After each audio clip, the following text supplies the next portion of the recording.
You're tuned in to Steve Megatron on Altered Geek. Hello and welcome to another episode of Altered Geek Off the Cuff. I am your host for this episode, Michael Booth Ninja Powers. I am joined by your always host, Steve Megatron Phillips. How you doing, Steve?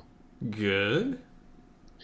So by the time this story goes up, it may be a little late to the party, but we're going to kind of wrap it all into something discussion worthy here.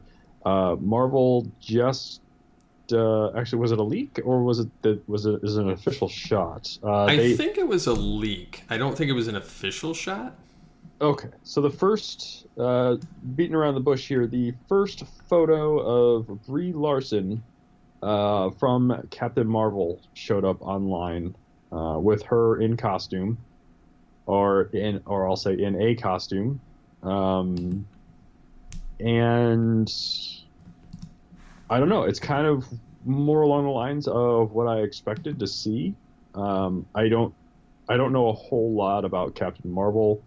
The articles that I saw floating around were kind of surprised to see the suit. Basically, they were commenting on the color scheme of the suit because concept art showed the more traditional red and blue.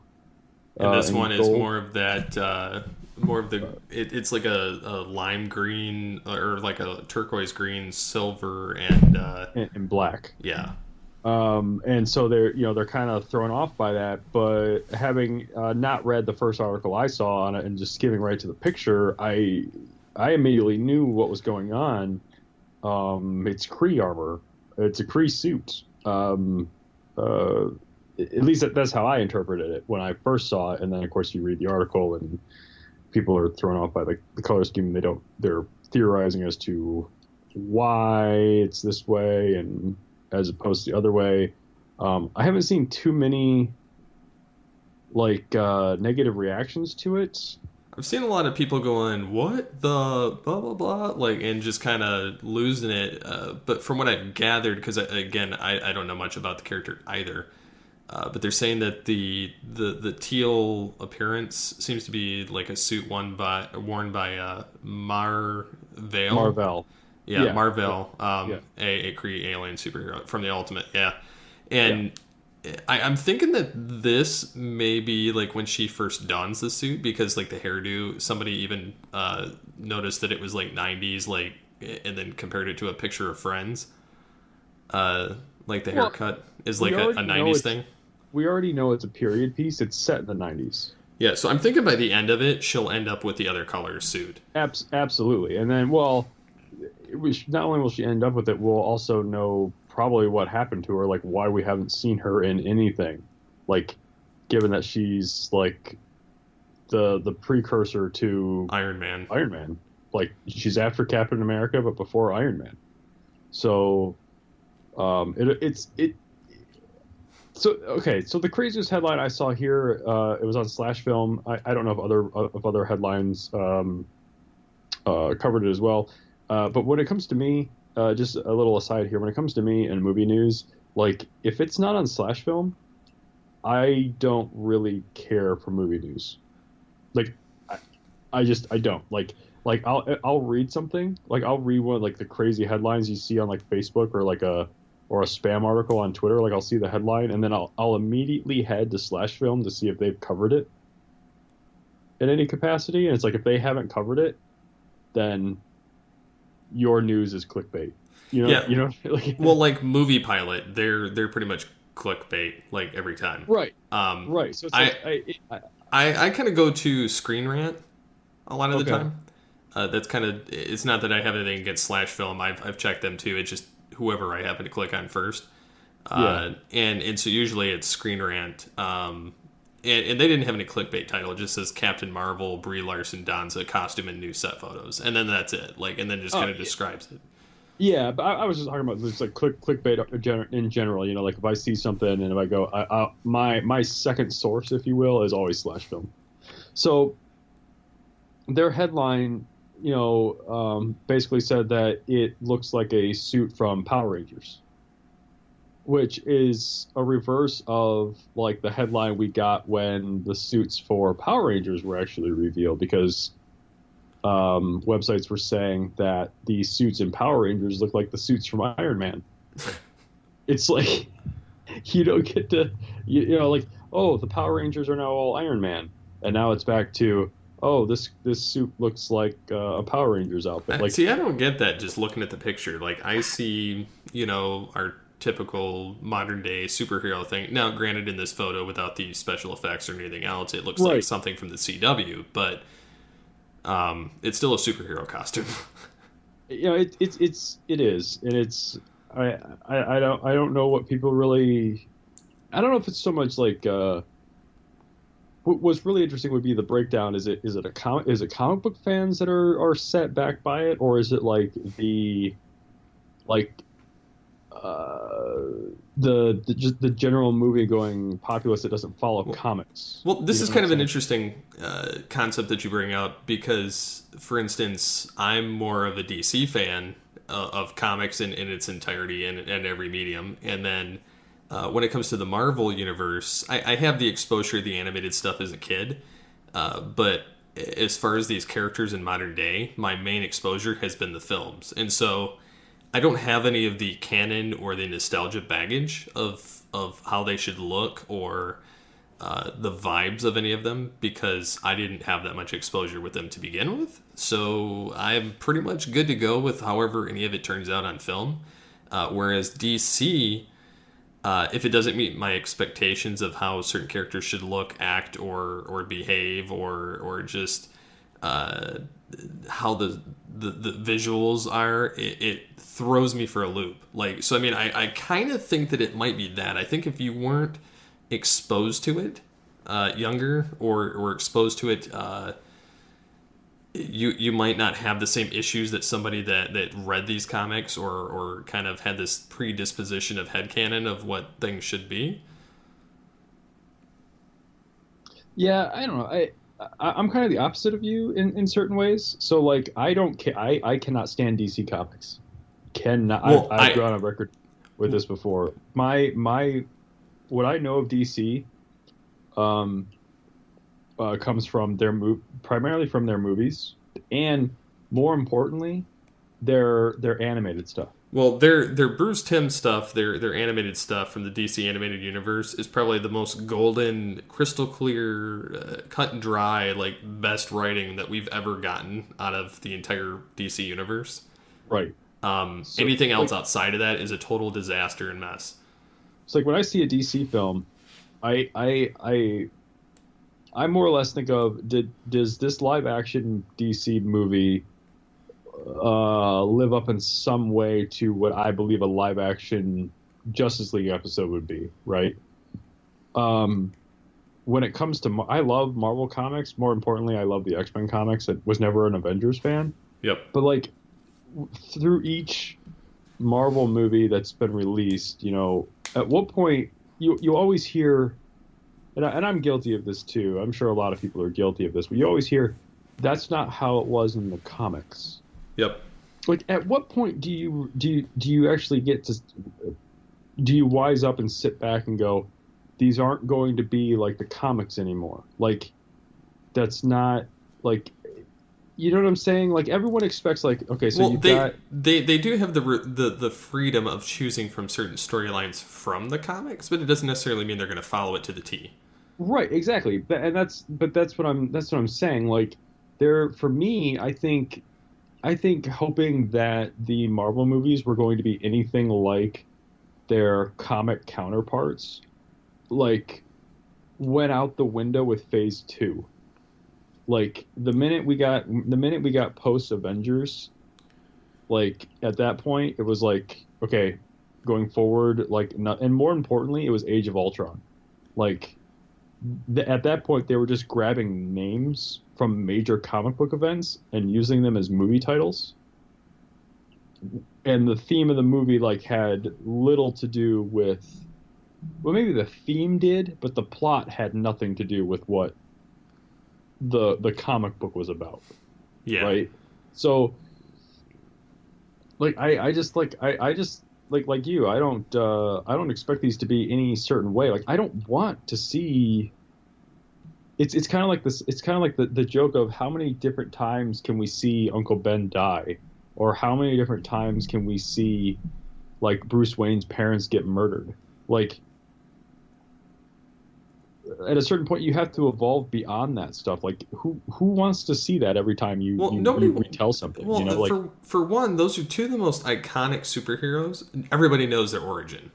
right. So if you know it from the comic book or you know it, like why do I need to? Obviously, you need to do it at least once in like live action, right? But like you don't need to.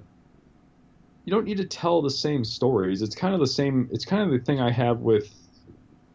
Excuse me. It's like one of the issues I have with the show The Walking Dead. Like, just another aside here, but like, Walking Dead, the comic is amazing. The TV show, like the first season was garbage in my opinion, and I've really enjoyed everything that came after it. But the worst thing I think that they did was like adhere to the comic. Like if they had, I feel like, because then you get the people that just sit there and rag on it for not being like the source material. Like that in Transformers gets the same rap. Like I give Transformers crap for a totally different reason, and it's mostly because the writing is bad and the aesthetics are kind of. I've heard source material referenced with Transformers before, and that just makes me laugh. Well, like I've got a pretty massive Transformers knowledge base, and like I could care less on what mythos that they're deciding to pull from this week. It's more so like how non-cohesive all of the films are together. Right. That bothers me than anything else, and I think that the fact that all the robots look exactly the same pretty much on the screen is what really throws me more so than anything else. Like I think I could look past a lot of it if they had less of the machinery kibble and had more of the I'm not saying like go like full on animated style like and have, you know, the smooth sleek everything in robot mode, but like have some of it like panels covered up better so that you have a nice mix of the two. I think so. This kind of goes into the other thing that we kind of wanted to bring up, which was beyond bringing up our thoughts on the suit, which is it looks like a superhero suit. I mean, I'm good with it. I don't like that's fine. And obviously, this is like you said, this is out of context. This is probably her introduction into the suit, like her first, you know, foray into fighting crime, and she's, you know, whatever form it is, you know, Kree or otherwise, and she hasn't really gotten the knack for it yet. This is like a new suit, and then I think that later on she gets that other color, which is exactly the same suit, just different color palette. Exactly. Much like how Captain America goes through a couple different suits. Yep. So the side topic that we wanted to bring up here to kind of elongate this or have a wider discussion is what we've been kind of hitting on here for the last couple minutes is butthurt fans over like set photos. And we've been getting this a lot lately over the past couple of years, like especially the last 6 months. See, okay, now I've been off the radar for a little bit here in terms of like geek news, which is what makes this doing this show kind of hard for me right now. But like for me, like when we brought up this off before we started recording or just bringing stuff up, like I remember fans being, I remember people's negative reaction to Christopher Nolan's Tumblr, like in Batman Begins, because, you know, it was unlike any other Batmobile that came before it. What was kind of cool about it, though, was the fact that it was like if you took, it's almost like something that you would see in G.I. Joe. I mean, I'm not defending that. I love the Tumblr. I'm not gonna sit here and defend it. I'm just saying, like, you get, it's almost like we could have a whole discussion over things that people got butt hurt over, and then were over like an out of context set photo, and then were completely taken aback by it once the finished product was released. like I feel like that's a much longer conversation for a more qualified movie podcast than our 20 minutes here with the topic. But I mean, we can hit on some things. I'm just recalling people's reaction to the Tumblr. The Batwing got the same reaction from Yep. Dark Knight Rises. Yep. But it's like people forget. It's like once these things hit the street, like once the movie comes out, it's you can't. It almost silences the naysayers. Like I have this opinion of too. Like watching a trailer for a movie, okay, on like your phone or even your TV at home, like from YouTube, like I feel like that is like completely different than seeing that same trailer like in a movie theater. And I can attest to that, having sat through numerous, films, seeing the trailers. Like even when we all used to go to the various movies on a Friday night, and hang out and seeing the trailer in like IMAX, compared to seeing it on your on YouTube, is totally different experience altogether. Like one, like sitting there in the theater and having yourself immersed around it, or it around you, it makes you that much more excited for it. Yeah, you kind of vibe with what's going on. Yeah, whereas if you're kind of sitting there staring at the screen, you're kind of like, when's this over? I gotta go watch this now. One of the things I remember, I don't even know if we were recording I know we were recording podcasts at the time of this. I think you and I may have talked about this on a podcast, or I talked about it on one of my many podcasts. But like, one of the other things that kind of jumps to my mind with as an example of this is, might get some backlash here, but whatever. We need the fan engagement here, right? Yep. The Green Lantern movie. Yeah. Like that trailer made everything about their idea for bringing that suit to life.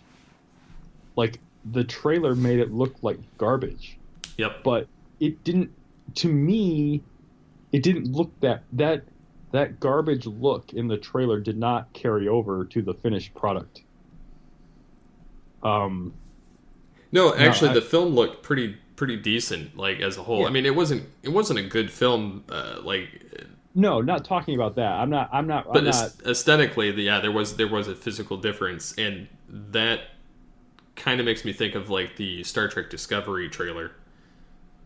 Mm-hmm. Of how when it debuted, it came out and you saw a shot of the ship, and then they did like kind of a 360 thing around it of it leaving space dock, and it looked like the 1970s Phase 2 design that was mothballed back in the 70s when they were going to do that, and they revived it, and it looked like super garbage. Like the CGI on it was trash. Like it was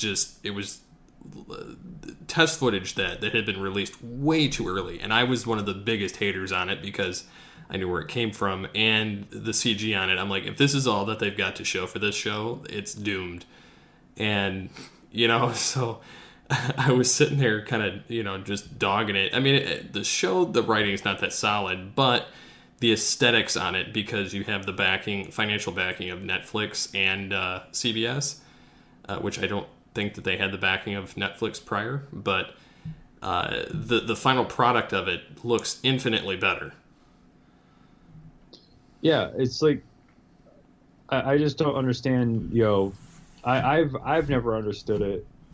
Fans getting worked up over a picture of something, like, because none of it's representative of the finished product. I mean, and this carries over to like, I don't want to drag this on another aside, but like this type of stuff like carries over to like any like.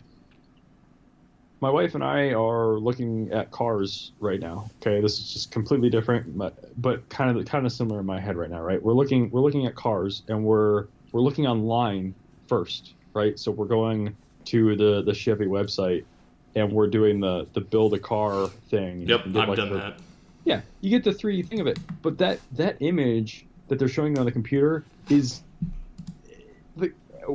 everyone knows the car looks completely different in the field, right? Like it doesn't look like that. Yeah, it doesn't have the same shine or the same, the aesthetics are totally different. Right, but it's the same idea, right? You're getting like an idea of what this car might look like, and then you go see it in real life, and it either looks way better or way worse than what you saw online. It's the same idea, right? We see this screenshot here, which is obviously it's a candid shot from the set, which is a shot we will never see that specific shot in the movie. No. You know what I'm saying? Like, nope. That's just a here's the suit. I mean, it might as well be the same thing as here's concept art of what Brie Larson is going to look like in this movie. Well, remember when the leaked footage was popping up all over of Age of Ultron? It was the same type of thing. People were like dogging it because of certain people's costumes. I don't know if I went on a blackout for Age of Ultron. I think you did. I think that you were intentionally like kind of staying away from like any of the spoilers and trailers. Yeah, I think I was. The Marvel stuff is like the Marvel movies is something like I know that I'm already going to go see them. Like it's a foregone conclusion at this point. Just give me a release date and I'll buy my ticket. Like I don't care what the character is. I'm going to go to see how it fits in with the rest of the story. But I don't know. Listeners, is there like a butthurt fandom that you can think of, or a time that you've been completely wrong about a set photo, where you got mad about something and the production value of it, you were proven wrong once you saw the final product, or maybe you were vindicated. Why don't you share your thoughts with us? You can leave your comments on the Facebook page or at geekcastradio.com. You can send them to us on Twitter.